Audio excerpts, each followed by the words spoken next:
Bonjour à tous et bienvenue dans ce nouveau numéro, ce nouveau webinaire de l'Europe des communes. Petit rappel, hein, comme d'habitude pour ceux qui nous retrouvent pour la première fois, l'Europe des communes, c'est le service dédié de la Commission européenne en France, sur le territoire français, euh, spécialement dédié aux collectivités locales, qui s'adressent aux collectivités locales dans leur diversité, et notamment les plus petites, et le niveau communal et intercommunal, hein. C'est pour ça qu'on a appelé cette initiative l'Europe des communes. On a tout un tas d'outils très intéressants qu'on vous invite à aller voir et à vous inscrire à notre newsletter pour être au courant. Ici, c'est donc un webinaire thématique. Aujourd'hui, on va parler de gestion des eaux usées, gestion des eaux résiduaires, pour tous ceux d'entre vous, encore une fois au niveau communal, intercommunal principalement, qui avaient des fonctions en termes d'assainissement, gestion d'activités d'assainissement, gestion des réseaux, tarification des réseaux, contrôle, surveillance évidemment des normes, planification, schéma directeur en matière d'assainissement, gestion des eaux pluviales pour ceux d'entre vous qui ont cette compétence. On va en parler. Pourquoi on en parle maintenant et pourquoi on a voulu vous faire un petit point à ce moment-là? C'est parce qu'il y a un certain nombre d'obligations qui arrivent hein, jusqu'à vous via le Code de l'environnement, le Code des collectivités locales, qui trouvent leur origine dans la législation européenne et notamment dans la directive sur les eaux résiduaires urbaines. C'est une directive qui a été renégociée récemment et dont la refonte vient d'entrer en vigueur. Et c'est pour ça qu'on s'est dit que c'était un bon moment pour faire un zoom et essayer d'anticiper. Ça fait partie aussi de nos missions d'essayer de vous accompagner dans votre anticipation des normes européennes telles qu'elles vont progressivement changer et finir par arriver chez vous. Et puis on parlera aussi un peu financement de manière concrète, financements européens qui peuvent vous aider à mettre en place des financements innovants et puis un certain nombre d'investissements sur ce secteur. Alors, on a la chance d'avoir trois intervenants. Pour démarrer, on a Julie Foulon, qui est donc à la DG Environnement au sein de la Commission européenne à Bruxelles et qui a suivi de très près cette aventure de la refonte de la directive et qui viendra vous en parler dans littéralement quelques minutes. Euh, Sylvia Donato de Cinea, qui est l'une des agences exécutives de l'Union européenne, de la Commission européenne, pour vous parler plus précisément du programme LIFE et de ce que vous pouvez en tirer en matière de gestion des eaux urbaines. Et puis enfin, Gilles Vauquelin, du côté Banque des territoires, groupe Caisse des dépôts. Pourquoi la Banque des territoires si on parle d'Europe? Parce qu'une partie des activités de la Banque des territoires est financée par des fonds européens et on va creuser ça un petit peu avec Gilles. On prendra vos questions un peu en fonction du temps disponible qu'on a. Pour vos questions, vous les mettez dans le chat et puis nous, on essaiera de les prendre. Ce qu'on fait de toute façon, c'est qu'on y répond par écrit si on n'a pas eu le temps maintenant via une FAQ qui sera mise à disposition en même temps que le replay du webinaire et le support PowerPoint. Vous aurez tout ça par la suite. Voilà, je laisse tout de suite la parole à Julie pour rentrer dans le vif du sujet législatif pour commencer. Merci beaucoup. Je vais partager ma présentation.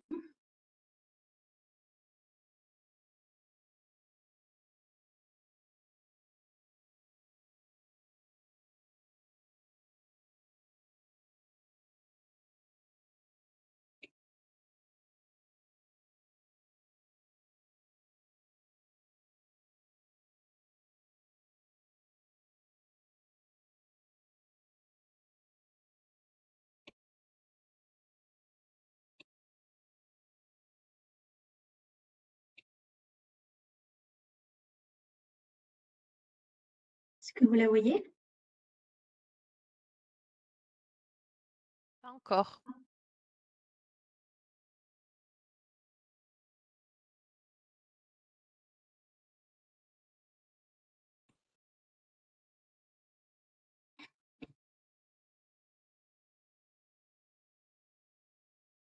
peux la partager si vous voulez. Je vais y arriver normalement.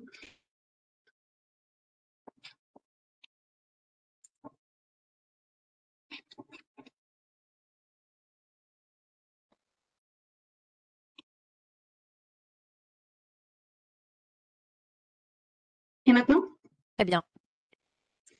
Merci beaucoup, bonjour à tous. Je m'appelle Julie Foulon, donc je suis juriste à la Commission européenne au service environnement et plus exactement dans l'unité sur la protection de l'environnement marin et ce qu'on appelle les services eau propre. Donc, comme expliqué, j'ai participé à la révision de la directive sur le traitement des eaux usées qui a eu lieu sur une période de 2 ans. Et cette directive révisée a maintenant été adoptée et est entrée en force cette année, en début d'année. Donc, je vais commencer par expliquer rapidement le contexte législatif. Donc, la directive sur le traitement des eaux usées, elle existe déjà. Elle a été adoptée en 1991, donc c'est un texte qui datait de plus de 40 ans. Ici, ce qu'on a fait, c'est qu'on a procédé à ce qu'on appelle une refonte de la directive. C'est une technique législative qui permet en fait de mettre à jour la directive actuelle de 1991 tout en maintenant l'acquis qui a été appliqué durant ces 40 dernières années. Donc, il s'agit d'ajouter de nouveaux éléments, de mettre à jour des éléments, mais pas de réinventer complètement la roue en fait. Donc, tout a commencé par l'adoption d'une proposition par la Commission européenne. Cette proposition législative a été adoptée en octobre 2022. Elle est ensuite communiquée aux législateurs européens, le Conseil et le Parlement, qui l'ont négociée sur une période de 1 an et demi et qui ont finalement adopté un texte révisé le 5 novembre 2024. Ce texte révisé a été publié au journal officiel de l'Union européenne, donc il est disponible pour tout le monde dans toutes les versions linguistiques, également françaises, et il a été publié le 12 décembre 2024. Date importante parce qu'à partir de là, le compte à rebours pour que le texte devienne ce qu'on appelle entre en force, devienne juridiquement contraignant, a commencé. Donc cette directive, elle est entrée en force en début de cette année, le 1er janvier 2025. Alors ce qu'il faut également comprendre, c'est que malgré le fait qu'elle soit entrée en force début de cette année, la directive n'est pas encore applicable légalement parlant. C'est-à-dire que pendant une période de 2 ans, le texte encore en vigueur, c'est celui de 1991. Les États membres ont 2 ans et demi, dans ce cas, pour ce qu'on appelle transposer les différentes dispositions au niveau national, c'est-à-dire adopter toutes les mesures nationales nécessaires pour mettre en œuvre ce texte européen au niveau national. Leur deadline pour adopter ces mesures, c'est le 31 juillet 2027. Donc, c'est seulement à partir du 1er août 2027 que la nouvelle directive sera applicable et remplacera complètement la directive de 1991, qui du coup, légalement, n'existera plus. Donc, comme j'ai expliqué, cette directive révisée, c'est une refonte, c'est une mise à jour de ce qui existe déjà. Donc, je vais me concentrer sur les éléments nouveaux par rapport à ce qu'on a depuis 1991. Le premier point important, c'est le champ d'application de la directive, c'est-à-dire que la directive actuelle s'applique à toutes les agglomérations de plus de 2000 équivalents habitants. C'est une mesure, une unité utilisée dans la directive qui équivaut plus ou moins à la population de l'agglomération. Dans la nouvelle directive, elle va intégrer les plus petites agglomérations dans ce champ d'application. Donc, elle s'appliquera à toutes les agglomérations de plus de 1000 équivalents habitants, donc de plus de 1000 habitants, plus ou moins. Ce qui est également de nouveau, c'est que la directive actuelle impose ce qu'on appelle le traitement secondaire, c'est-à-dire que toutes les eaux usées de ces agglomérations vont devoir être collectées et vont devoir traitées. On applique d'abord ce qu'on appelle le traitement secondaire, c'est le traitement de toute pollution organique, c'est-à-dire ce sont les eaux usées des agglomérations auxquelles on applique un traitement organique avant qu'elles soient rejetées dans l'environnement. Toutes les agglomérations dans le champ d'application de la directive vont devoir respecter ces exigences de traitement. Ce qui est également nouveau, c'est qu'on a maintenant un traitement tertiaire, c'est-à-dire le traitement de ce qu'on appelle les nutriments qui sont contenus dans les eaux usées. Il s'agit du traitement du phosphore et de l'azote. La nouvelle directive va garder cette obligation de traitement, mais va ajouter de nouveaux standards plus stricts à ceux actuels. Un nouveau point qui n'était pas du tout concerné dans la directive actuelle de 1991, c'est les obligations concernant les eaux pluviales. Donc, lorsqu'on a évalué la directive actuelle et les sources de pollution actuelles liées aux eaux urbaines, on a remarqué qu'une des sources de pollution, c'était les problèmes des eaux pluviales. Lorsqu'il y a un orage, par exemple, toutes les eaux de pluie qui vont dans les stations d'épuration amènent à un stade où la station d'épuration n'est plus capable de tout traiter. Dans ce cas-là, il y a un système de sécurité qui fait que toutes ces eaux sont déversées dans le milieu naturel, dans l'environnement sans traitement. Et il s'agissait d'une source de pollution encore importante à l'heure actuelle. Donc la nouvelle directive inclut certaines dispositions pour pouvoir gérer ce problème d'eau pluviale à un moment donné, par exemple lors d'orages, lors de tempêtes. Un autre problème de pollution est ce qu'on appelle le ruissellement des eaux usées, des eaux pluviales. C'est-à-dire que la pluie qui entraîne les déchets vont entraîner une certaine pollution additionnelle de ce qu'on trouve actuellement dans les eaux usées. Ce problème de ruissellement des eaux pluviales n'est pas traité correctement, en tout cas dans la directive de 1991. Et la nouvelle directive de 2025 va imposer un nouveau système pour pouvoir gérer ce problème également. La nouvelle disposition qui entrera en vigueur, c'est l'obligation d'établir ce qu'on appelle un plan de gestion intégrée des eaux résiduaires urbaines.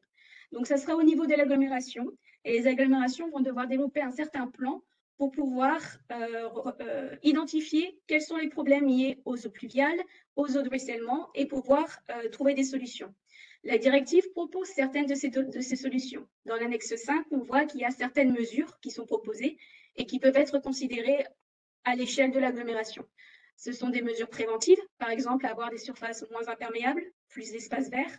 Ce peut être des solutions pour par exemple, utiliser de manière plus efficace les stations d'épuration existantes, les égouts existants, ou alors la nécessité de devoir construire davantage d'égouts ou de stations d'épuration. Donc, ces mesures, elles sont données à titre d'exemple dans l'annexe 5 de la directive et au niveau de l'agglomération, il va falloir déterminer qu'est-ce qui est le plus adéquat pour pouvoir traiter ce problème. Une nouveauté également de la directive, c'est maintenant un nouveau traitement. Donc, en plus du traitement secondaire et du traitement tertiaire, il y aura l'obligation d'avoir un traitement de ce qu'on appelle les micropolluants. Donc, ce sont des polluants trouvés dans les eaux usées et qui ne sont pas traités actuellement par le traitement secondaire et le traitement tertiaire, ou en tout cas ne sont traités que de manière partielle. Ces micropolluants non traités aboutissent à la fin dans l'environnement. Donc l'idée ici est d'ajouter un traitement additionnel, traitement qu'on appelle quaternaire, qui existe déjà dans certaines stations d'épuration à l'heure actuelle et qui viserait donc à traiter ces micropolluants. Une autre nouveauté de la directive de 2025 concerne la consommation d'énergie. Ce qu'on peut remarquer, c'est que le secteur du traitement des eaux usées est un secteur très consommateur en termes d'énergie, mais qui également propose de nombreuses options pour les énergies renouvelables, par exemple le biogaz. Donc l'idée ici, c'est d'avoir une disposition dans la directive qui va imposer, ou en tout cas, dont l'objectif est d'atteindre ce qu'on appelle la neutralité énergétique du secteur des traitements des eaux usées. Donc, c'est un objectif qui est placé au niveau national pour tout le secteur du traitement des eaux usées et qui vise à pouvoir compenser l'énergie produite par les stations d'épuration lors du traitement des eaux usées et l'énergie consommée par ces stations d'épuration. Enfin, on a de nouvelles dispositions un peu plus générales qui par exemple, concernent l'accès aux sanitaires pour le public, l'accès à la justice, à l'information pour le public, la surveillance de certains paramètres, qu'on dit paramètres de santé, au sein dans les eaux usées, que je vais développer plus tard, je vais expliquer plus tard, et une meilleure réutilisation de certaines ressources qu'on peut trouver lors du traitement des eaux usées. Certaines ressources peuvent être récupérées, et donc la possibilité de réutiliser ces ressources. Donc, pour entrer un peu plus en détail, comme j'ai expliqué, nous avons une nouvelle obligation qui consiste au niveau et à l'échelle de l'agglomération d'avoir un plan de gestion intégré des eaux résiduaires urbaines. Donc, l'objectif ici, c'est de faire en sorte que les eaux de ruissellement urbaines et les eaux liées aux précipitations importantes ne représentent pas plus d'un certain pourcentage des eaux qui sont rejetées dans l'environnement à la fin. On a une hiérarchie des mesures qui sont listées dans l'annexe 5, excusez-moi, avec une prioritisation de ces mesures. On commence déjà par des mesures préventives et petit à petit, on monte vers des mesures un peu plus rigoureuses. On a également différentes dates pour que ces obligations doivent être respectées. Donc d'abord, cette obligation concerne les agglomérations de grande taille, de plus de 100 000 équivalents habitants, et ce plan devra être mis en place d'ici 2033. Pour les agglomérations plus petites, ce plan de gestion devra être mis en place d'ici 2039. Donc, comme expliqué, on a également des petites agglomérations qui actuellement ne sont pas incluses dans le champ de la directive actuelle de 1991, mais qui prochainement vont devoir également être soumises aux obligations de la directive. Pour ces petites obligations, pour ces petites agglomérations, l'obligation ne commencera qu'à partir de 2035. Donc, c'est l'obligation d'avoir un système de collecte des eaux usées et le traitement des eaux usées en conformité avec la directive. Il existe différentes dérogations possibles suivant certaines conditions, toutes inscrites dans la directive. Ce qui est important également, c'est qu'on a ici une obligation qu'on appelle de connexion, c'est-à-dire lorsque dans une agglomération, il existe un système d'égout, il va falloir l'obligation de devoir se connecter à ce système d'égout et de ne pas utiliser forcément ce qu'on appelle un système individuel. Donc ça, c'est également une nouveauté dans la directive, c'est qu'il existe une dérogation lorsque, pour des raisons techniques, pour des raisons économiques, certaines parties d'une agglomération ne peuvent pas être connectées à un réseau d'égout parce que la géographie fait que, par exemple. Il existe la possibilité d'utiliser ce qu'on appelle des systèmes individuels de traitement des eaux usées. La nouvelle directive va imposer certaines conditions pour l'utilisation de ces systèmes individuels, mais surtout, elle va imposer certains standards pour ces systèmes individuels, des standards qui n'existent pas à l'heure actuelle. Donc, concernant le design, leur maintenance, mais également leur inspection. Ce qui est important de comprendre, c'est que la Commission a ce qu'on appelle un empowerment, donc la possibilité d'adopter dans le futur un acte qui va détailler ces standards. Donc, ces standards n'existent pas dans la directive actuelle, ils seront détaillés dans un acte qui va être adopté plus tard. Et nous avons une deadline pour adopter cet acte qui est le 2 janvier 2028. Au niveau du traitement, donc comme expliqué, la directive impose le traitement secondaire, c'est-à-dire le traitement de la pollution organique à toutes les eaux usées de toutes les agglomérations incluses dans le champ d'application de la directive, avant que ces eaux usées soient rejetées dans l'environnement. Donc il s'agit bien d'une obligation pour toutes les stations d'épuration. Sous la directive actuelle, il existe des exceptions qui, petit à petit, vont être éliminées avec la nouvelle directive. Donc ces exceptions, elles concernent par exemple les zones côtières, dans lesquelles, dans certains cas, il était possible de rejeter les eaux usées sans imposer un traitement secondaire. Ici, par exemple, cette possibilité va disparaître d'ici 12 ans. Il existait également une dérogation pour les agglomérations rejetant dans des zones qu'on disait non sensibles.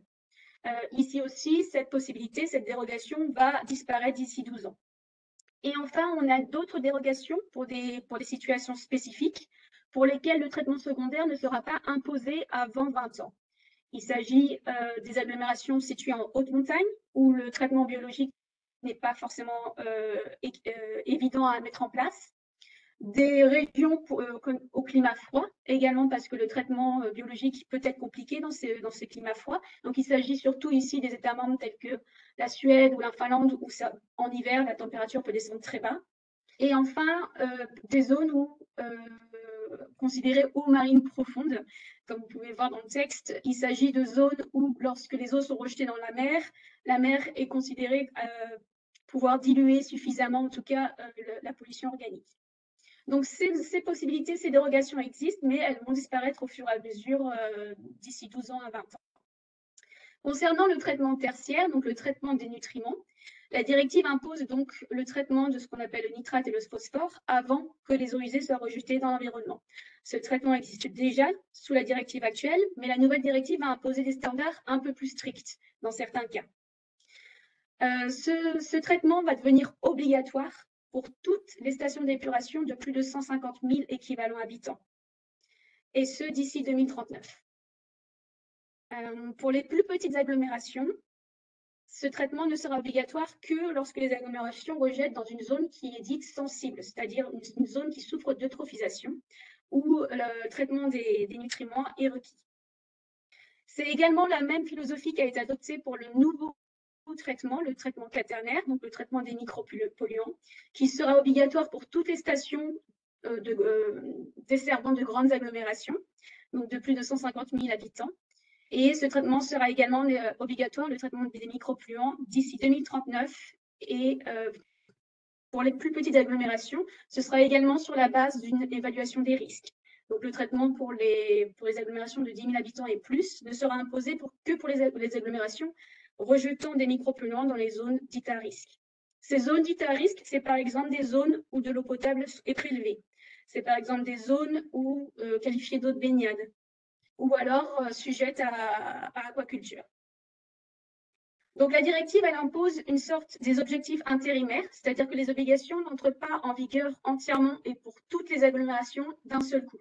Il existe plusieurs deadlines, plusieurs dates auxquelles un certain pourcentage de toutes ces agglomérations devra respecter les obligations de la directive. Par exemple, d'ici 2033, c'est 10% des grosses agglomérations.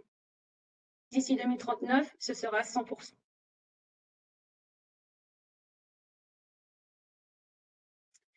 Un autre élément complètement nouveau par rapport à la directive de 1991, et comme je l'ai expliqué au départ, il s'agit d'une nouvelle obligation concernant la neutralité énergétique du secteur du traitement des eaux usées. Donc ici, la directive va déjà imposer l'obligation d'avoir des audits énergétiques des stations d'épuration desservant des grosses agglomérations de plus de 10 000 habitants. Donc l'audit servira à déterminer quelles sont les mesures qui peuvent être prises pour pouvoir favoriser la production d'énergie, mais également la réduction d'énergie pour le traitement des eaux usées. La directive pose ensuite un objectif général à atteindre d'ici 2045. Donc cet objectif, il était atteint au niveau national pour tout le secteur du traitement des eaux usées, concernant toutes les stations d'épuration qui desservent des agglomérations de 10 000 habitants et plus. Et ce qui est important également à comprendre, c'est qu'on aura une surveillance maintenant du rejet de gaz à effet de serre. C'est-à-dire que les stations d'épuration devront être soumises à une certaine surveillance pour pouvoir monitorer donc, le rejet des gaz à effet de serre par ces stations. Une nouveauté également ici, il s'agit de la question des eaux usées non domestiques. Donc en fait, ce sujet n'est pas entièrement nouveau. Il existe déjà dans la directive de 1991, mais sous cette directive, on appelait ça des rejets industriels. Donc qu'est-ce que c'est? C'est la possibilité pour certaines industries de rejeter dans les systèmes collectifs urbains certaines de leurs eaux usées. Donc, ce sont des rejets qui vont finir dans les stations d'épuration qui desservent une agglomération. Ces rejets industriels sont possibles au niveau national, mais normalement sous permis, sous autorisation préalable. Donc, la nouvelle directive, elle va renforcer cette obligation d'avoir une autorisation préalable pour autoriser le rejet de certaines eaux industrielles dans les systèmes dits collectifs urbains. L'objectif, c'est de veiller que ce qui va être rejeté dans ces systèmes collectifs ne va pas endommager la station d'épuration et surtout que la station d'épuration en aval est capable de traiter tous les polluants entrant dans les eaux usées. Ici, il y aura une obligation maintenant qu'avant que cette autorisation soit délivrée à une industrie, de devoir consulter les exploitants, donc les exploitants des services de collection des eaux usées, donc des égouts, ou un exploitant des stations d'épuration. Il y a également une obligation lorsqu'il y a une identification d'un problème, c'est-à-dire que la station d'épuration ne peut plus travailler, elle est à l'arrêt parce qu'il y a un polluant qui est entré et qui a endommagé la station, une obligation de devoir identifier quelle est la source de ces polluants afin de prendre des mesures pour pouvoir prévenir et arrêter ces effets. Une de ces mesures, c'est par exemple de retirer l'autorisation qui a été délivrée. Ici, dans la nouvelle directive de 2025, on voit qu'il y a également une nouvelle obligation concernant la revalorisation de certaines ressources. Lorsqu'on traite les eaux usées, on obtient certaines boues qui sont possiblement réutilisables. Ces boues peuvent être utilisées dans l'agriculture, mais on peut également récupérer certains éléments qui peuvent être réutilisés dans l'agriculture, par exemple l'azote ou le phosphore. Ces éléments peuvent être aussi récupérés directement des eaux usées elles-mêmes. Donc ici, on aura une obligation non seulement de traiter les boues de manière cohérente avec la hiérarchie du traitement des déchets qui est imposée sous la législation européenne, mais également de revaloriser tout ce qui est possible au niveau ressources dans ces boues, là où c'est pertinent. Donc la Commission a la possibilité d'adopter un acte dans le futur qui établira ce qu'on appelle un taux minimal de réutilisation et de révalorisation du phosphore au sein des boues issues du traitement des eaux usées. Dans cet acte, la Commission a jusqu'au 2 janvier 2028 pour l'adopter.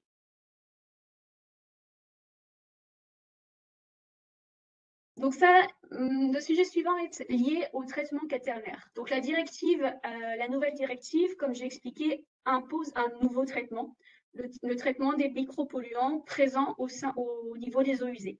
Donc ce traitement n'était pas obligatoire sous la directive ancienne, et maintenant sous la nouvelle directive, il deviendra obligatoire. Ce que la directive met également en place, c'est un système de financement de ce traitement additionnel, de ce traitement quaternaire. Et elle met en place ce qu'on appelle une responsabilité élargie des producteurs. Donc, dans ce cas-là, et sur la base de l'évaluation de la directive et de l'étude des impacts, 2 secteurs ont été identifiés, le secteur des cosmétiques et le secteur des pharmaceutiques. Ces 2 secteurs sont couverts par la responsabilité élargie des producteurs, c'est-à-dire que leur responsabilité, lorsqu'ils mettent un produit sur le marché, va être étendue jusqu'à le traitement et jusqu'à les déchets, en fait, et le traitement des substances qui sont trouvées dans les eaux usées. Donc, la directive met en place cette responsabilité élargie pour ces 2 secteurs, tel qu'il est mentionné à l'annexe 3 de la directive. L'idée et l'objectif ici est de couvrir le traitement, les coûts du traitement quaternaire. La directive impose l'obligation qu'au moins 80% du traitement quaternaire sera pris en charge via ce système de financement. Ces producteurs qui mettent en place sur le marché certains produits, tels qu'identifiés sur la directive, vont devoir contribuer financièrement au financement du traitement quaternaire. Ces contributions seront basées sur la quantité et sur la dangerosité des produits qu'ils placent sur le marché national. Il y a également l'obligation de mettre en place des organisations qui vont réunir ces producteurs afin d'organiser l'exercice de la responsabilité élargie de ces producteurs. Donc, le système général est très similaire à ce qui existe actuellement au système qui existe dans les déchets solides.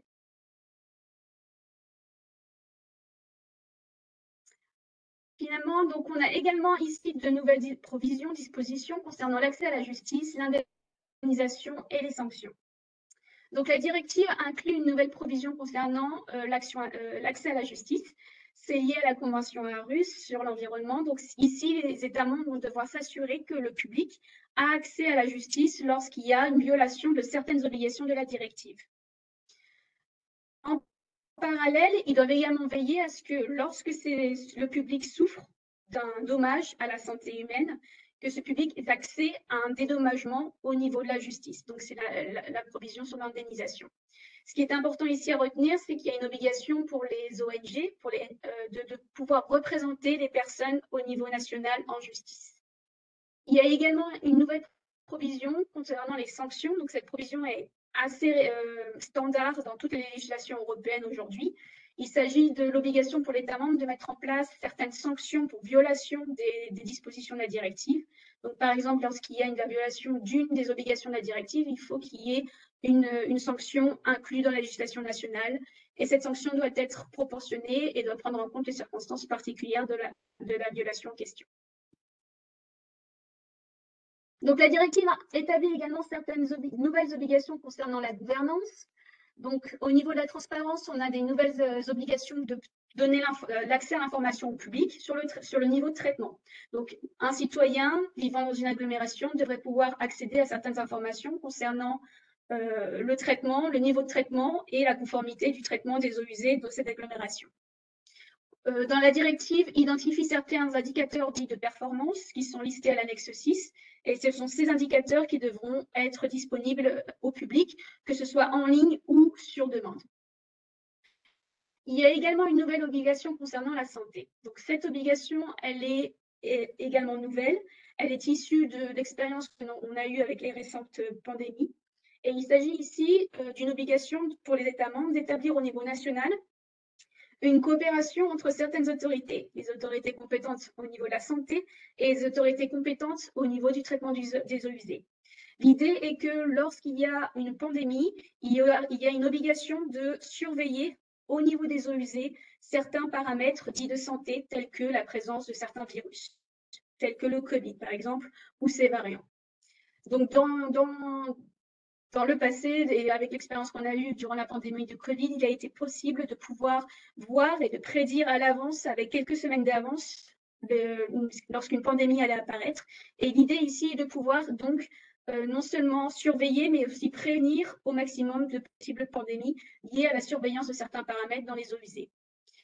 Dans la directive, il y a également la nouvelle obligation de devoir surveiller ce qu'on appelle la résistance aux antimicrobiens. C'est également un sujet de société aujourd'hui. Donc, c'est cette possibilité pour certains virus de pouvoir résister à certains antibiotiques. Et il est possible donc de veiller et de surveiller ce niveau de résistance en monitorant, en surveillant les eaux usées. La méthode n'est pas établie dans la directive, mais elle sera établie par un acte qui sera adopté plus tard par la Commission. Finalement, un autre sujet complètement nouveau également dans cette directive, c'est la question de l'accès aux sanitaires pour le public. Donc, il y a une obligation pour les États membres de veiller, d'encourager, d'assurer l'accès aux sanitaires pour tous, mais surtout en favorisant certaines catégories de population. Les populations dites vulnérables, par exemple, ou dites marginalisées. Ces populations doivent être définies au niveau national par l'État membre lui-même, et certaines mesures doivent être prises pour pouvoir favoriser l'accès. Par exemple, mettre à disposition plus de toilettes publiques ou faire en sorte que ces toilettes soient accessibles gratuitement ou pour un prix limité. Finalement, voici un résumé de toutes les obligations et des différentes deadlines que nous avons dans la directive et comment celles-ci vont entrer en vigueur et pour quelles agglomérations. Donc, comme expliqué, même si les États membres ont jusqu'au 31 juillet 2027 pour transposer la directive et que celle-ci ne sera applicable qu'au 1er août 2027, toutes les obligations n'entrent pas en vigueur directement en 2027. Et nous avons différentes deadlines qui sont donc dans le temps. Certaines obligations vont entrer en vigueur, mais pas tout en même temps. Je n'ai pas beaucoup de temps pour vraiment définir et entrer dans le détail ici, mais cette slide devrait être accessible, donc vous pourrez la consulter. Voilà.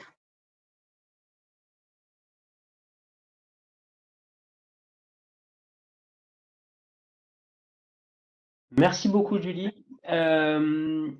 C'était très clair. En tout cas, moi, j'ai trouvé ça très clair. On a quelques premières questions de clarification qu'on peut peut-être prendre tout de suite, vraiment liées à la compréhension du texte. La première question, du coup, c'est clarifier un peu le régime qui est applicable quand on est entre 2000 et 10 000 équivalents habitants, parce qu'on a vu qu'il y avait une extension en dessous de 2000 et qu'il fallait s'y intéresser, même quand on était à 1000 EH. Que les plans c'était plus de 10 000. Du coup, je pense qu'il y avait une question de compréhension sur quand on est entre 2000 et 10 000, qu'est-ce qui se passe pour nous. Je prends toutes les questions d'un coup et puis je te relaisse la parole. La deuxième question, c'était du coup concernant l'assainissement non collectif. On a vu la question aussi des installations individuelles.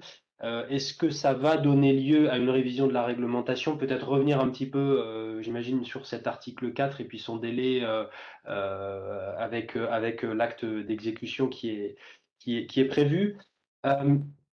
Une troisième question sur l'objectif des 2%, sur la façon dont c'est calculé. En fait, en synthèse, est-ce que c'est calculé en volume ou est-ce que c'est calculé en charge polluante?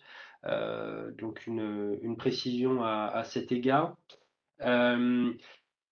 Deux questions sur les niveaux de rejet et les paramètres. Les niveaux de rejet en NEP, en azote et phosphore, peut-être revenir sur les données, mais ça peut être quelque chose qu'on vous donne aussi après coup, peut-être dans une version un peu étoffée des slides, parce que je pense que tout ça existe de manière assez précise, mais qu'on n'avait pas forcément le temps d'aller voir tout en détail.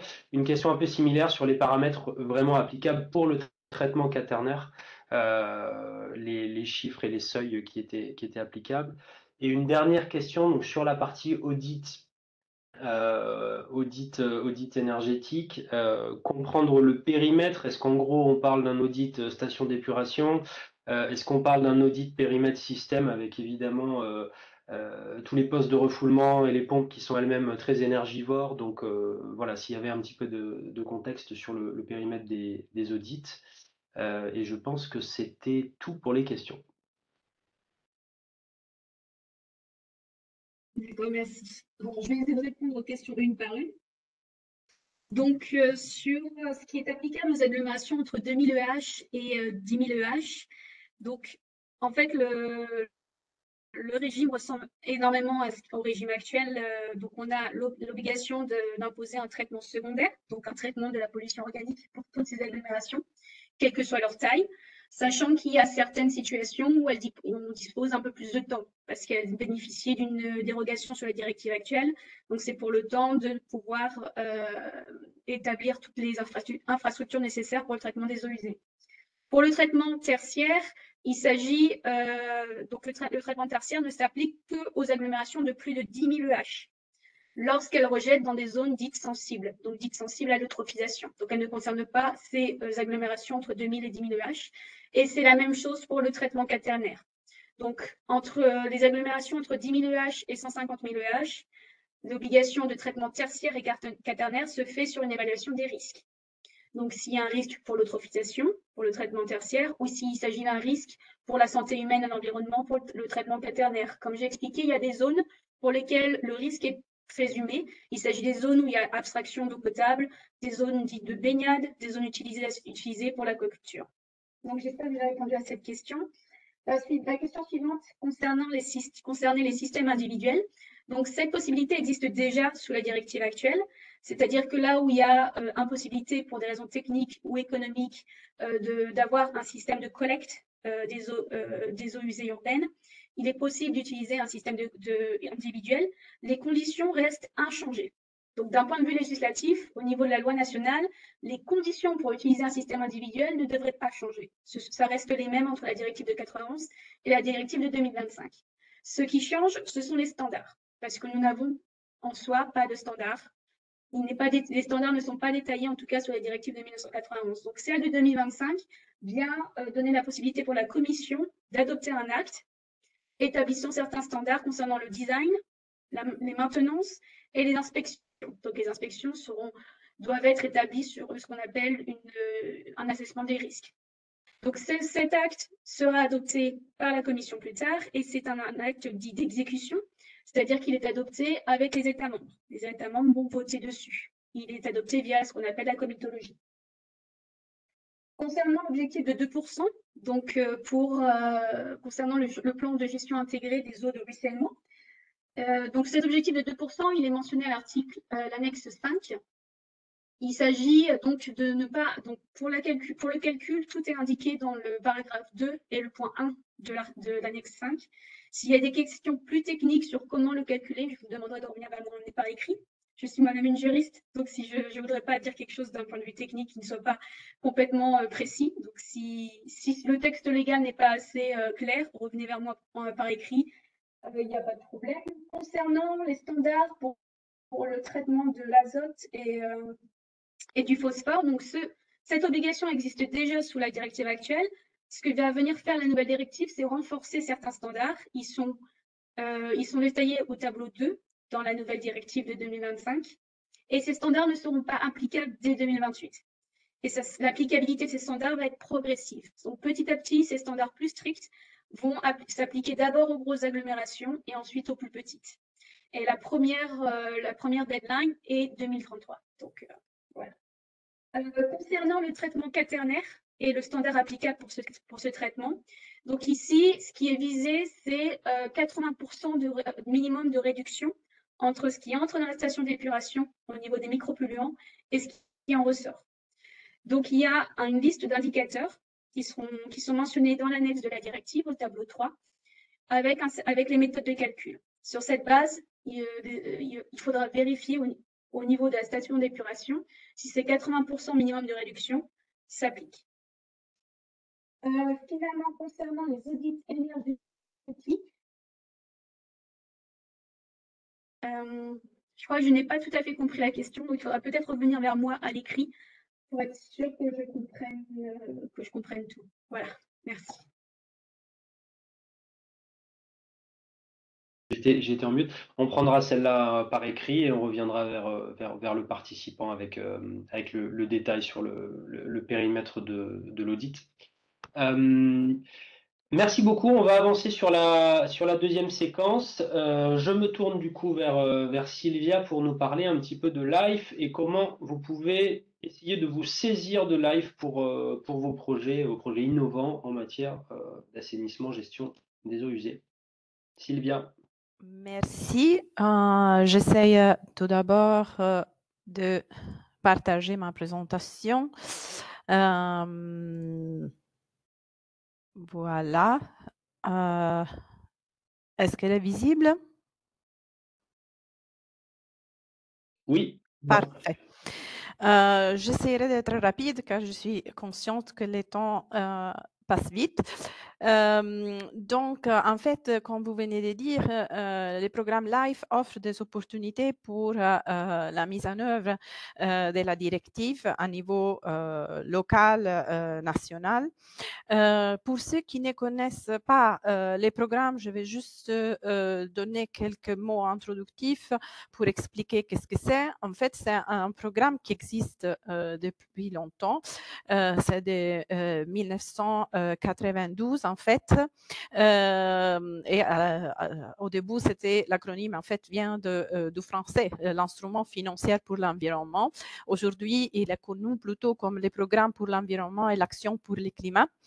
Et ces programmes ont comme objectif général de contribuer à la transition vers une économie durable, circulaire, économe en énergie, reposant sur les énergies renouvelables et neutres pour le climat et résilient au changement climatique. Tout ça est encadré dans les objectifs et les cibles du Pacte vert pour l'Europe, donc les Green Deal. Et l'agence que je représente, donc l'agence exécutive pour le climat, les infrastructures et l'environnement, est responsable depuis 2021 de la mise en œuvre pour la commission du programme LIFE. Il y a aussi d'autres programmes qui sont gérés par l'agence et qui ciblent aussi les objectifs et les politiques liées au climat, infrastructure, environnement. Concernant les programmes lui-même, il faut savoir qu'il est structuré sous 4 sous-programmes, comme on les appelle, qui sont encadrés dans 2 piliers principaux. L'un, c'est le premier pilier, l'environnement, dans lequel on trouve les sous-programmes nature et biodiversité. Et le deuxième, c'est celui qui cible plutôt les objectifs liés à l'économie circulaire, ce qu'on appelle qualité de vie. Qui inclut des domaines comme l'eau, l'air et les produits chimiques, les sols et les forêts. Par contre, le deuxième pilier, c'est l'action climatique, où on retrouve un sous-programme qui concerne l'atténuation et l'adaptation au changement climatique, ainsi qu'un sous-programme qui est plutôt centré sur la transition énergétique propre. Le sous-programme qui est plus intéressant pour la présentation d'aujourd'hui, c'est celui de l'économie circulaire et qualité de vie, parce que comme je disais avant, il inclut une priorité sur l'eau et la mer qui vise à l'amélioration et à la protection de la qualité des eaux. Et dans ces cadres, une priorité nommée service concernant l'eau, c'est celle qui a une relevance directe au thème des eaux résiduaires urbaines. Je vais mentionner ici 2 typologies principaux de projets qui sont financés par les programmes LIFE. Il y a aussi d'autres, mais ceux qui sont plus d'intérêt pour la discussion d'aujourd'hui sont ce qu'on appelle les projets d'action standard. Qui soutient des solutions innovantes dans les domaines de l'air, de l'eau, des déchets, des produits chimiques, des bruits, des changements climatiques, de l'énergie ainsi que de la protection de la nature. Et une deuxième typologie, c'est les projets stratégiques intégrés. qui, par contre, sont plutôt centrés sur la mise en œuvre des plans ou des stratégies ou des plans d'action qui sont requis par la législation ou la politique spécifique de l'Union européenne en matière d'environnement, de climat ou d'énergie. Et donc, ce sont des types de projets qui s'adressent surtout aux autorités compétentes pour la mise en œuvre de ces plans ou stratégies. Concernant les projets d'action standard, l'acronyme anglais c'est SAP, les sujets prioritaires dans les domaines de l'eau résiduaire urbain peuvent être groupés dans ces trois typologies. Donc, on parle d'application de technologies et d'outils innovantes pour les systèmes de traitement d'eau potable et d'eau urbain résiduaire. Et dans ces cas, on pose l'accent sur l'utilisation des procédés économes en ressources pour la fourniture des services liés à l'utilisation de l'eau, l'utilisation des procédés pour réduire la présence des polluants émergents et les traitements de l'eau potable et ou des eaux usées en vue de leur réutilisation. Le deuxième groupe prioritaire, c'est l'application d'outils innovants qui garantissent une fourniture de services liés à l'utilisation des ressources en eau, conformément à la directive révisée sur l'eau potable et à la directive relative au traitement des eaux urbaines résiduaires. Ça, c'était relatif à l'appel courant, mais dans les prochains, il y aura aussi bien évidemment référence à la nouvelle directive. Mais ici, on parle surtout des populations qui vivent dans des zones rurales. Le troisième groupe concerne l'amélioration de l'efficience et de l'efficacité des solutions innovantes et ou des options de traitement innovantes en ce qui concerne l'eau recyclée de récupération. Donc, ici, on parle surtout des concepts de récupération et de recyclage des ressources en eau alternatives, des traitements des eaux usées et de leur réutilisation. Et comme on parlait aussi avant, de toutes les approches qui visent à éviter les pertes d'eau, d'énergie et de ressources dans la production et dans la fourniture des services liés à l'utilisation de l'eau. Pour être un peu plus concrète, je vais vous présenter deux exemples. Les premiers concernent les cas d'une petite agglomération. Ici, on est en Grèce, dans la municipalité de Réthymnon. Je pense qu'elle fait plus ou moins 40 000 une population de plus ou moins 40 000 personnes. C'est un projet ici qui vient de se terminer. Le chef de file, c'est l'Université de Crète, mais la station d'épuration municipale de Réthymnon ainsi que deux partenaires du secteur privé participent dans les projets. L'objectif prioritaire du projet, c'est d'améliorer la performance des stations d'épuration des eaux usées et de protéger les milieux aquatiques contre la pollution causée par les effluents. Mais en même temps, le projet poursuit la valorisation des biosolides produits afin de produire énergie électrique. Dans ces cas, c'est la gasification, réduisant aussi la consommation nette d'énergie de la station d'épuration.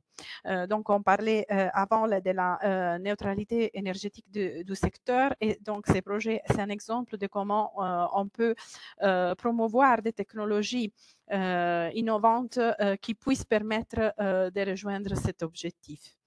Le deuxième exemple, qui est plus proche du point de vue géographique à vous, c'est le projet Life Rewa, qui vient d'être, qui est encore en fait dans sa phase d'implémentation.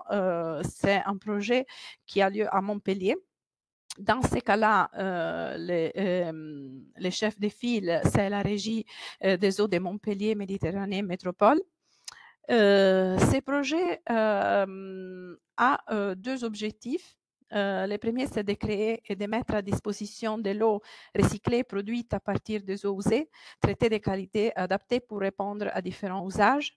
et en particulier, les objectifs sont l'usage dans les secteurs urbains, par exemple pour le nettoyage des voiries, pour la lutte contre les incendies et l'irrigation des espaces verts urbains.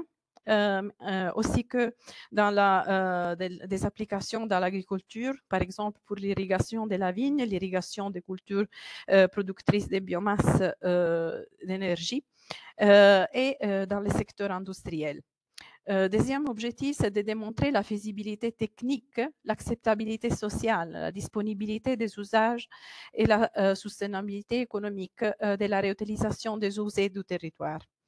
Ces projets est aussi intéressant dans la mesure où, au-delà des aspects techniques, il a aussi dû faire l'expérience de possibles barrières ou pas nécessairement barrières, mais de ce que peut être nécessaire à connaître avant de mettre en œuvre ce type de solutions du point de vue des politiques. Il a dû faire l'objet de 2 demandes d'autorisation qui n'avaient été probablement pris en considération exactement depuis les débuts, mais qui a fourni beaucoup d'expérience dans ces domaines et donc pour aussi pas seulement soutenir cette expérience démonstrative du point de vue technique, mais aussi du point de vue législatif. Je vais dire juste quelques mots sur les projets stratégiques intégrés, que comme je disais avant, ciblent plutôt les autorités compétentes des projets, des programmes, des plans ou plans d'action qui peuvent exister à niveau national ou régional. Donc, ici, on parle plutôt de projets qui couvrent une échelle territoriale beaucoup plus grande de celle que peuvent faire les projets standards. Il aussi vise à coordonner les actions avec d'autres sources de financement et donc de créer une sorte de synergie avec des mesures qu'on définit complémentaires. Dans les domaines de l'eau, les projets intégrés, en fait, s'encadrent surtout sur la mise en œuvre de la directive cadre sur l'eau, mais il est reconnu l'importance aussi de favoriser des synergies avec d'autres politiques dans les domaines de l'eau, qui incluent aussi la directive sur les eaux résiduaires urbaines. Je vous ai dit qu'il y a différents instruments. Les 2 principaux, je vous les ai présentés, mais je voulais juste faire référence à un autre instrument qui c'est l'assistance technique pour la reproduction, qui vise à soutenir des mesures. Donc, on parle des mesures d'accompagnement, donc c'est un soutien vraiment assistance technique, où on n'aborde pas la reproduction elle-même. Donc, c'est pas de reproduire des expériences exactement identiques à celles qui ont été produites dans un projet précédent, mais de pouvoir adresser certaines barrières ou des aspects qui peuvent être une contrainte à la reproduction sur un territoire d'une solution. Dans l'exemple précédent, je parlais de certaines contraintes du point de vue législatif qui peuvent survenir lors de la mise en œuvre d'un projet. Et donc, ce type d'instrument peut permettre, dans des contextes territoriaux différents, de regarder à ces problématiques et voir comment les adresser afin qu'on puisse mettre en œuvre des projets similaires ou des initiatives similaires. Et aussi faciliter l'accès à d'autres instruments financiers. Je vais juste conclure avec des informations pratiques. Donc, les textes les plus importants à connaître pour pouvoir participer à une sélection dans le cadre du programme LIFE sont les call documents et les modèles de subvention. en sachant qu'il ne s'agit pas d'un financement 100%, mais d'un cofinancement limité des coûts éligibles. Tous les entités légales publiques, privées d'un État membre peuvent y accéder. Je peux communiquer déjà la date car elle a récemment été publiée pour la prochaine appel à projet qui sera donc le 24 avril prochain avec date de clôture le 23 septembre 2025 et vous pouvez trouver plus d'informations à ces sujets à la page relative aux appels à projets du programme LIFE, dont vous avez les liens dans cette diapositive. Il y aura aussi une journée d'information européenne en ligne du 13 au 15 mai, où les secteurs prioritaires, les nouveautés du programme et aussi des informations pratiques sur comment, pour la préparation d'une proposition, seront fournies. Donc, ça aussi, toutes les informations sont fournies dans les liens que vous avez ici à disposition. Et finalement, au-delà de la page Internet de l'agence, il y a aussi un point de contact national auquel vous pouvez aussi vous adresser en langue française, donc peut-être accessible pour certains types d'informations. Et avec ça, j'ai conclu ma présentation. Donc, je vais arrêter. Merci beaucoup pour ces informations et donc ce calendrier très concret pour ceux d'entre vous à qui ça pourrait donner quelques idées. On est un petit peu en retard sur le timing, donc de toute façon, il n'y avait pas de questions dans le chat, mais on va du coup passer directement à la Banque des Territoires avec Gilles, à qui je laisse la parole tout de suite pour vous parler d'un certain nombre d'opportunités de financement de ce côté-là pour vos actifs et vos activités. Gilles.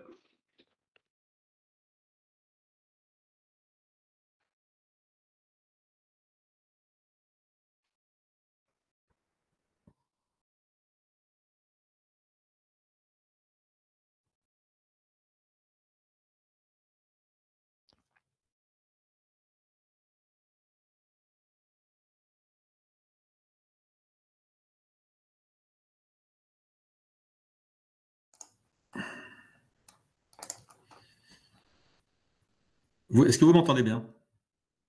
On vous entend très bien. Bon, d'accord, parce que je ne vous entendais pas moi, et donc du coup j'avais un petit doute sur le fait que vous m'entendiez parfaitement. Est-ce que vous voyez ma présentation? Pour l'instant, on voit... Ah oui, là, ça y est. Ça y est, on voit votre présentation. Peut-être qu'on pourrait la mettre en plein écran, voilà, en C'est ce que je vais diaporama. faire. Et puis je pense qu'on sera bon. Normalement, ça devrait... Attendez. Bon, écoutez, là, j'ai l'impression que j'arrive plus à l'avoir en plein écran, ce qui est un peu bizarre. Je pense que c'est raisonnablement lisible pour chacun d'entre nous. Bon, écoutez, on peut y aller. excusez-moi, tout à l'heure, ça marchait parfaitement bien, puis maintenant. Bon, bref. Donc, je vais me présenter. Donc, Gilles Vauclin, je suis effectivement le directeur de la transformation écologique à la Banque des Territoires. Et donc, mon propos va être assez court parce que je vois que le temps file. Et donc, je vais simplement faire en 3 petites parties. La première partie, c'est pour vous indiquer tout simplement ce que c'est que la Banque des Territoires, pour vous situer les choses pour ceux qui ne connaissent pas la maison. Et ensuite, je vous parlerai de 2 principaux produits. Un produit sur le financement en prêt des collectivités locales, qui est l'outil principal et sur lequel, effectivement, on fait appel à des ressources européennes. Et puis, un cas d'espèce aussi d'ingénierie au profit des collectivités locales, donc de crédits d'ingénierie, qui sont adossés à une ressource également européenne. Alors, peut-être pour commencer tout de suite, je me mets donc sur la Banque des Territoires. Qu'est-ce que c'est? Alors, la Banque des Territoires, c'est une entité du groupe Caisse des dépôts qui a pour vocation, en fait, de développer des financements d'intérêt général dans les territoires, notamment auprès des bailleurs sociaux, souvent, en grande majorité, mais aussi des collectivités locales. Et on a une implication assez forte sur le plan financier. Pour vous donner un exemple, l'an dernier, on a financé près de 5 milliards d'euros auprès des collectivités locales. sur un total de 25 milliards d'euros. Donc, ça vous donne à peu près la force de frappe financière de la Banque des Territoires. Pour ce faire, on fait appel à différentes ressources. Vous les voyez sur cette slide. Donc, des ressources principales qui sont le livret A, en fait, livret d'épargne populaire, qui sont des fonds d'épargne, comme on les appelle, qu'on retransforme en fait en financement généralement à long terme. Je vais y revenir. Et puis aussi, on a complété cette offre, qui est plutôt une offre, on va dire, à taux révisable, par des propositions de ressources qui nous ont été apportées par la Banque européenne d'investissement, et notamment qui permettent d'avoir des recours aussi à des ressources à taux fixe. Voilà. Et donc, on essaye de combiner, de proposer les deux solutions aux collectivités locales. Alors, les produits que nous délivrons sont essentiellement délivrés en proximité par les directions régionales. Donc, où vous soyez dans le territoire, vous avez une direction régionale à proximité dans chaque région administrative. Et donc, vous pouvez solliciter ces financements. Vous pouvez aussi passer par le dématérialisé aussi, puisqu'on a des accès aussi Internet. Vous voyez effectivement là encore les principales sources de financement, et vous voyez effectivement que les différentes entités qui sont éligibles au financement, et principalement les collectivités locales. Ce qui est important de savoir, c'est que cette offre de financement dont je viens de parler, qui est une offre essentiellement en prêt, en fait, elle s'intègre dans un continuum d'appui qui est apporté par la Banque des Territoires aux collectivités locales, puisqu'on essaie de combiner à la fois du conseil en amont, c'est-à-dire ça se passe souvent par des crédits d'ingénierie que nous distribuons sur des études ou des marchés à bon de commande, j'y reviendrai tout à l'heure, pour permettre aux collectivités locales d'accéder à des moyens d'ingénierie, donc de l'expertise en fait. Et puis derrière, nous proposons, quand le projet sont mûrs, de les financer, donc principalement par des prêts, comme j'ai dit tout à l'heure, mais aussi on intervient aussi, il faut le savoir, en fonds propres auprès d'entreprises pour créer des sociétés de projets ou pour intervenir, par exemple, dans des capitales de sociétés d'économie mixte, des choses qui sont bien connues dans les territoires également, et sur lesquelles nous sommes très souvent actionnaires. Et puis, dernier point, nous avons aussi autour de nous des opérateurs, c'est-à-dire des filiales du groupe Caisse des Dépôts, qui peuvent produire des services aussi aux collectivités locales. Je pense en particulier à des services d'ingénierie, par exemple, comme la SET, qui est une filiale du groupe Caisse des Dépôts, pour ne citer qu'elle, mais il y en a d'autres. Voilà. Donc, du coup, j'espère que j'ai réussi à resituer correctement maintenant pour vous ce qu'est la Banque des Territoires et quel est notre rôle. Et maintenant, je vais passer effectivement aux différents outils sur lesquels nous avons des relations avec des ressources européennes. Et donc, comme je l'ai dit tout à l'heure, il y en a deux principalement, donc sur des financements en prêt aux collectivités locales, ou alors de l'ingénierie. Et là, en l'occurrence, le cas que je vais vous exposer, c'est un cas sur le programme Petites Villes de demain, qui touche notamment des petites villes, des petites collectivités. Alors, si on passe maintenant au premier point, c'est-à-dire en fait sur la question des financements en prêt, ce qui caractérise en quelque sorte la Banque des Territoires, tout particulièrement, c'est sa capacité, donc, comme j'ai dit, à mixer des ressources, donc offre de livret A ou Banque européenne d'investissement, puisque c'est essentiellement cette ressource que nous utilisons et que nous transformons pour la Banque européenne d'investissement en France, et sur des durées qui peuvent être longues, voire très longues. C'est-à-dire que sur l'offre BEI, nous sommes généralement sur 15 à 25 ans, et sur des offres, sur des ressources autres, notamment livret A ou même un autre taux fixe que nous prélevons par une filiale sur les marchés, nous pouvons même aller sur des durées plus longues qui vont jusqu'à 40 ans, et voire même sur des durées encore plus longues, jusqu'à 60 ans. Par exemple, c'est le cas sur tout le financement des réseaux. Ça vaut pour les réseaux d'eau, mais aussi pour les réseaux d'assainissement, par exemple.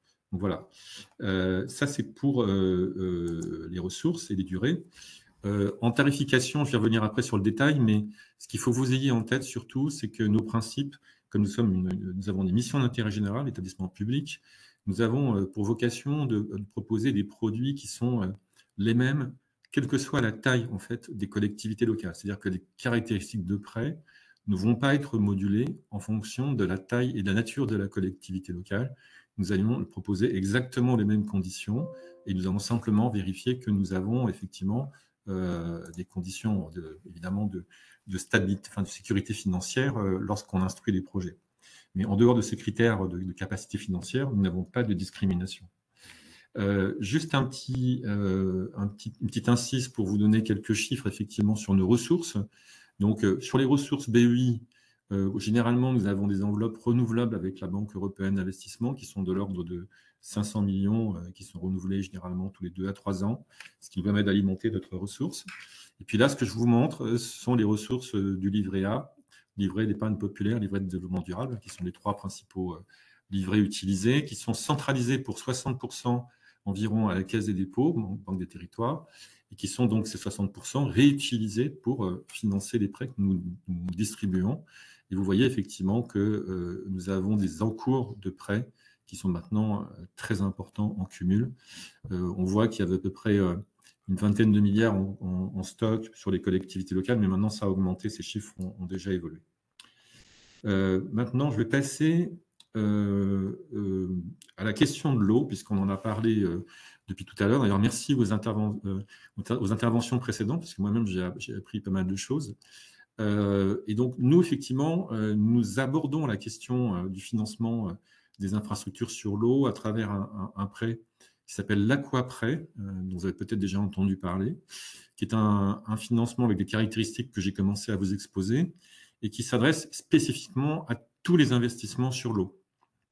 Donc, ça concerne à la fois l'eau potable, l'assainissement, la réutilisation, les eaux pluviales urbaines, dont on a parlé tout à l'heure, mais aussi le grand cycle, c'est-à-dire la GEMA et donc la protection des inondations.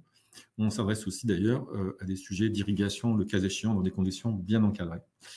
Donc voilà, ça ce sont vraiment un produit qui est complètement transversal, donc qui permet vraiment d'aborder tous les financements. Les caractéristiques, vous les voyez ici.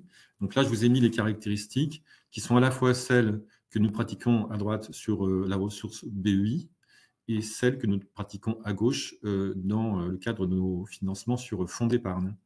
Donc vous voyez que sur la BEI, la durée des prêts, comme je l'ai dit, est autour de 15 à 25 ans. Donc c'est des durées qui sont plus courtes, qui vont peut-être plus s'adresser à des infrastructures dont la durée d'amortissement est un peu plus et plutôt dans cette durée de temps. Donc un peu moins sur les réseaux qui généralement ont des durées d'amortissement beaucoup plus longues, mais par exemple sur des stations d'épuration, des systèmes de réutilisation, par exemple, c'est tout à fait adapté. Le montant du prêt peut aller jusqu'à 50% du coût total du projet. Voilà. Ça, c'est une règle européenne que nous respectons. Et puis, sur un total de 12,5 millions maximum. Pourquoi? Parce que, en fait, les projets en dessous de 25 millions d'euros, nous pouvons les adresser. Et au-dessus de 25 millions d'euros, ils seront traités directement par la BEI elle-même. Ça fait partie de la règle de partage que nous avons conçue et que nous mettons en place depuis longtemps avec la Banque européenne d'investissement. Et puis, évidemment, c'est un élément commun avec la BEI. Il faut que ces projets répondent à un objectif vert de la transition écologique. Donc, c'est le cas, évidemment, sur les sujets liés à l'eau dont nous parlons aujourd'hui. Et donc, voilà les conditions que nous allons pratiquer sur ces financements. Vous pouvez aussi, de manière complémentaire d'ailleurs, utiliser l'autre ressource dont je vous parlais, donc livret A plus 40. Donc, aujourd'hui, c'est à peu près 2,8%. Révisable, donc en fonction des évolutions du taux de livret A, et avec des durées qui peuvent être, comme je l'ai dit, très très longues, mais qui démarreront à 25 ans. Donc, vous voyez qu'il y a une très grande complémentarité, puisqu'en de 15 à 25 ans, on pourra utiliser le financement de la BEI, et au-delà de 25 ans, on pourra utiliser notre ressource fonds d'épargne.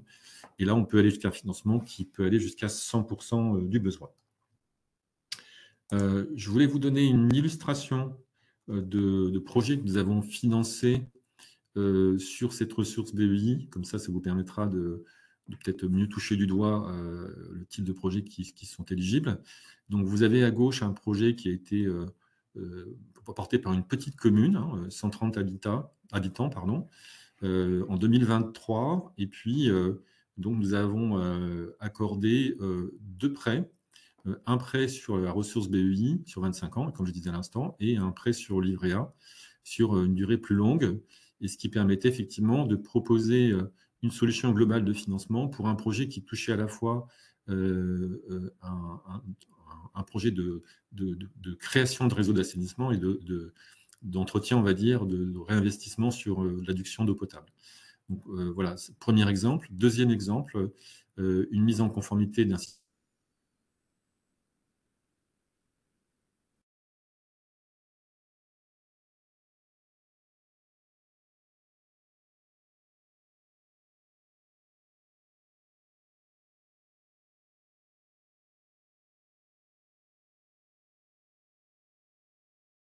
Voilà. Il y a d'autres exemples.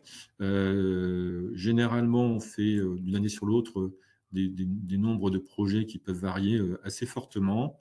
Ce que je peux vous dire simplement, c'est que pour vous donner quand même un élément de bilan sur 2024, sur 2024, on a fait à peu près plus de 800 millions de projets de prêts, non, 800 millions de prêts, pardon, sur des projets, 400 projets au total. Et l'assainissement, en fait, correspond, puisqu'on parle de ça aujourd'hui, correspond à une part très importante quand même de ces financements. Vous voyez que ça varie d'une année sur l'autre, mais on a au minimum généralement 50% de nos montants financiers prêtés qui portent sur l'assainissement en général, donc surtout des STEP et des réseaux. Donc une dimension importante. Et puis, on a une dynamique très forte sur les prêts depuis maintenant début 2023. Et donc, une forte augmentation des volumes. On touche à la fois des petites collectivités locales et des très, très gros projets. Tout à l'heure, je voyais dans la présentation de Sylvia un projet à Montpellier. Alors, donc, on n'a pas financé ce projet spécifiquement, qui a été financé par LIFE. Mais par contre, on a financé la remise aux normes de la station d'épuration de Montpellier sur un prêt l'an dernier, par exemple, qui était autour de 80 millions d'euros. Donc, on peut faire des très gros projets, hein. Mais on fait aussi des petits projets, comme vous l'avez vu précédemment aussi, donc on n'a pas d'exclusive, hein. C'est un élément important. Et donc, l'année dernière, on a fait à peu près un financement d'une quinzaine de projets sur ressources BEI à taux fixe, ce qui n'est pas un chiffre très important comparativement à d'autres années. Voilà pour la partie prêt. Donc, si vous avez des questions, n'hésitez pas à les poser dans le chat, hein. Je n'ai peut-être pas forcément tout détaillé. Et puis là, je vais vous donner plutôt une illustration donc, complémentaire, je disais. On a aussi des dispositifs d'intervention sur l'ingénierie. Alors, généralement, on utilise notre ressource à nous, hein. Notre ressource en ingénierie, ce sont nos fonds propres à nous, c'est-à-dire qu'on utilise une partie de nos résultats annuels pour pouvoir les réinvestir sur des projets d'accompagnement au bénéfice des collectivités locales. Et ça se traduit souvent par deux modalités principalement. Une modalité qui peut être par exemple du cofinancement d'études. Généralement, on ne dépasse pas 50% hein, du montant de l'étude considérée. Et donc, on va en discuter préalablement avec la collectivité locale. Et puis ensuite, on pourra prendre une participation en pourcentage sur le coût de l'étude pour permettre d'avancer et de faire mûrir en fait un projet local. Et puis, deuxième modalité, et ça c'est ce qu'on va voir aussi un petit peu tout à l'heure, c'est ce qu'on appelle les marchés à bon de commande, c'est-à-dire qu'en fait, nous avons nous-mêmes décidé de financer 100% de l'ingénierie. Nous avons passé un marché avec des prestataires qui ont des lots, et en fonction du besoin des collectivités locales, nous pouvons donc faire appel à ces prestataires prédéterminés avec un bon de commande. Et ça ne coûte rien à la collectivité locale puisque nous prenons 100% du coût sur une durée en fait limitée. C'est-à-dire qu'on va dire, voilà, on vous accorde X jours d'ingénierie avec tel prestataire pour vous aider à avancer sur une question que vous vous posez, un sujet que vous voulez approfondir, une étude préalable pour faire des choix, par exemple. Voilà, c'est plutôt adapté à ce type de situation. Et donc, c'est un dispositif qu'on a beaucoup développé maintenant à la Banque des Territoires. Et donc, là, ce dont je vais vous parler, c'est en quelque sorte l'application de ce principe pour un programme qui est porté, en fait, hein, par la Banque des Territoires en lien avec l'État en France. Ça s'appelle Petite Ville de demain. PVD, ça veut dire Petite Ville de demain. Et l'objectif, c'est effectivement d'accompagner ces petites villes sur à la fois l'émergence et la concrétisation de projets, puisque on sait très bien que les capacités d'ingénierie des collectivités locales ne sont pas les mêmes en France, là où nous sommes un pays où il y a vraiment des tailles très très différentes de collectivités locales par rapport aux autres pays européens. Et donc, on voit bien qu'il faut avoir une approche un peu particulière d'accompagnement pour les collectivités locales qui sont les plus petites, et notamment les communes, notamment. Et donc, il y a eu ce programme Petite Ville de demain, qui est un programme qui s'adresse plutôt donc, à des collectivités locales qui sont en dessous de, je crois, 5000 habitants, si je me souviens bien, pardon, et qui donc a pour vocation en fait de les aider à faire aboutir leur projet. Et donc nous, on a proposé un partenariat avec les ressources du Fonds européen InvestEU, hein, qui est un fonds qui est développé par l'Union européenne et qui donc nous a accordé en l'occurrence 5 millions d'euros de crédit d'ingénierie pour nous permettre de financer 450 missions jusqu'en 2026. Donc là, on est sur tout type d'ingénierie, hein. Ça peut être de l'ingénierie technique ou de l'ingénierie financière. Et ça, c'est vraiment pour faire mûrir les projets, accélérer la concrétisation des projets. Et puis, évidemment, là, en l'occurrence, ces crédits sont ciblés sur des projets d'amélioration de la performance environnementale, hein, des projets. Et donc, il y a effectivement des règles d'éligibilité qui sont les suivantes. Donc, il faut que les projets s'inscrivent dans ce programme Ville labellisée, Petite Ville de demain. Il faut que ça touche un secteur qui est éligible au règlement européen InvestEU. Donc, en l'occurrence, pour l'environnement, c'est le cas, et donc pour l'eau, c'est le cas. Donc, c'est applicable. Les projets doivent être inscrits, ça c'est une règle du programme Petite Ville de demain, dans des périmètres d'éligibilité, ce qu'on appelle les opérations de revitalisation de territoire, qui sont des périmètres qui donnent la zone géographique d'éligibilité des projets, en fait, hein. Et puis, les projets doivent être donc de nature à mobiliser des financements verts, donc notamment des subventions, mais pas seulement. Ça peut être aussi d'autres instruments financiers, notamment des prêts. Et donc, comme je l'ai dit, de pouvoir améliorer la performance des projets. Excusez-moi, il y a des petites parasites. Et donc, pour vous donner une illustration de ce qu'on peut faire avec ces crédits, alors c'est peut-être un petit peu petit, excusez-moi, mais vous voyez dans la colonne de droite, vous voyez le nombre de jours qui peuvent être éventuellement mobilisés de manière estimative selon les tranches. Et donc, vous voyez bien qu'on peut aller de l'amont vers l'aval, c'est-à-dire vous pouvez avoir des prestations qui sont très initiales, en fait, hein, comme faire une revue de projet, et jusqu'à des analyses techniques, financières, aller jusqu'à la préparation en fait, des consultations en fait, pour aller faire les demandes de financement. Et on a beaucoup insisté là-dessus parce qu'on sait que c'est une difficulté pour les collectivités locales souvent de faire leur plan de financement sur leur projet. Donc, les aider, je dirais, dans cette dimension-là, ça nous paraissait très important. Et puis ensuite, de pouvoir les aider aussi à chercher, pourquoi pas, des subventions, par exemple. Pourquoi pas des subventions européennes.